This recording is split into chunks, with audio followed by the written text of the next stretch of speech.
lot of people like to get started. We're chomping at the bit. We'll just talk about these five to 7 minutes, talk about something called the shoulder blade, also known as the scapula in our body.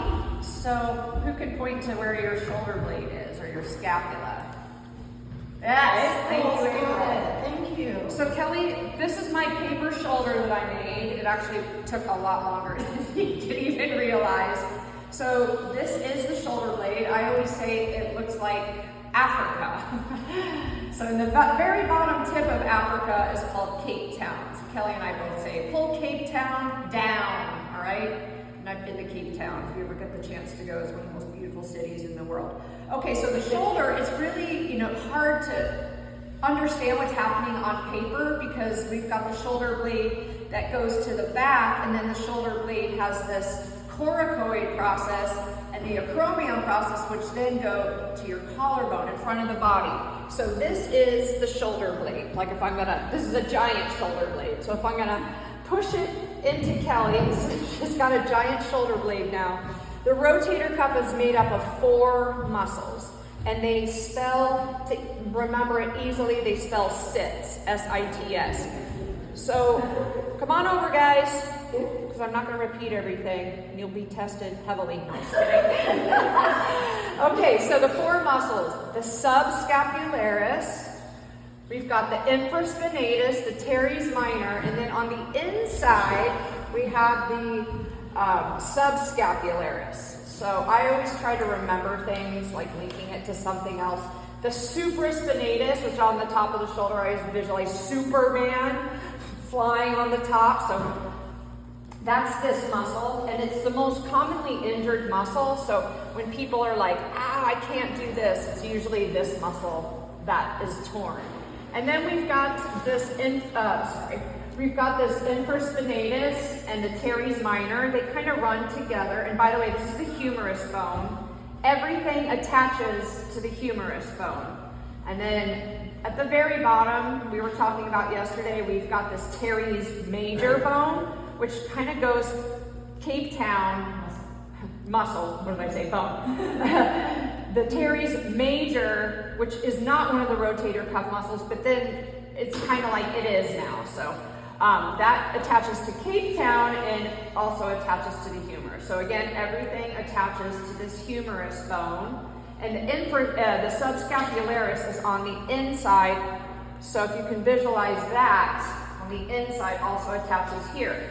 So now here's the important part when it comes to yoga. So these 4 muscles attach to the arm bone, so your shoulder blade doesn't fly off, right? It has to anchor to something. So now we've got this bone. So if you touch the top of your shoulder blade, it's this, which is called the acromion process, that wraps around. This is your collarbone. So it would be, so Kelly, turn around. So now, this acromion process is here, and that's the collarbone, okay? And a lot of muscles attached there. Clavicle. And then we've got this thing that jets out like a bird beak.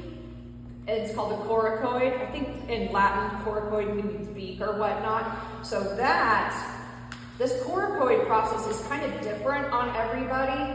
I know like Svetlana has a husband that has a very hard time lifting his arm high up like this, and it doesn't mean you're not flexible. It means this coracoid process when the bone, I'm gonna tear it now, when the bone, let's say this is, the beak is coming out here, the bone hits bone, so you're not able to do that. And so that's why instead of the arms rising up like this, I like this. So you kind of bypass hitting this, and it goes around the coracoid process. Now, I always thought this was kind of interesting because we use, in a chaturanga, we use our chest muscles, our shoulders, especially the front, and then also our triceps, but then also we're working these muscles, which are called rhomboids because they're rhomboid shape. So we're working like so much in the shoulder girdle, and then what I know Kelly likes to talk a lot about is these stabilizing muscles called your serratus anterior.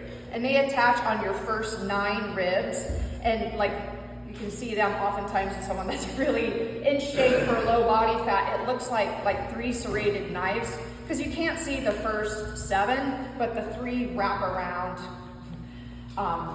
right here, and there's like 3 muscles.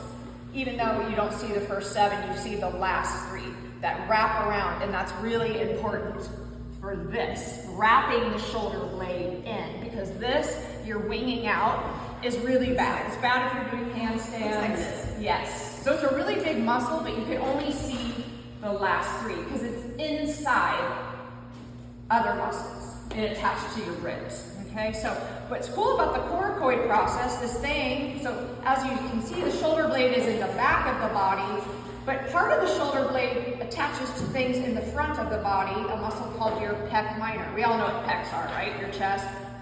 Go work my pecs. So it's the pec minor. So a shoulder blade muscle actually attaches to a chest muscle, and everything attaches to this arm bone, which is kind of interesting. A lot of, like the pec major too. A lot of people I know from like being a trainer, you say, where do you think your pecs are? And they say just right here. Yes, they attach here. The pec minor attaches to that beak, the coracoid process, but everything attaches to your upper arm bone. So the 4 muscles of the shoulder blade attach to the upper arm bone, and also your lat muscle, which is used in swimmers. So if you've ever watched swimmers at the Olympics, you notice they have these big, strong lat muscles because it's used to pull. Even if you're doing pull-ups, those are lat muscles, and the lat muscle is my favorite muscle on a male. I love the swimmer's body. But the lat muscle is a really interesting muscle, and I know we're talking about rotator cuff, but you can think of these as we're doing. The lat muscle attaches on the top of the sacrum, and it goes up through here, through your back ribs, and then does a 180 turn and attaches to your upper arm bone. So a lot of people don't know that your big back muscle also attaches to the inner humerus. So as you can see, what we do with our humerus is going to dictate what our shoulder blade does. We don't want to do this, right? We want this and this to, so when this is pulling back, as you can see, the pec muscles are lifted. When we have bad posture, we start to shorten and tighten chest muscles, and then these muscles get overly stretched out. These muscles are like not even awake, okay? So by just pulling the shoulder blade down, cape down, pulls down, we open up the collarbones, all the muscles are upright. Does that make sense? Even in your chaturanga. So sometimes you see this, people do this, engaging the incorrect muscles, okay? So you want to think of squeezing the shoulder blades towards each other. One of you said yesterday, was you, that they, oh no, who was it? Protraction is pulling the shoulder blades away from each other. Retraction is squeezing them towards each other. So everybody say that. Protraction, pulling them away. Retraction, pulling them towards each other. And we want to practice that in a lot of our standing poses, okay?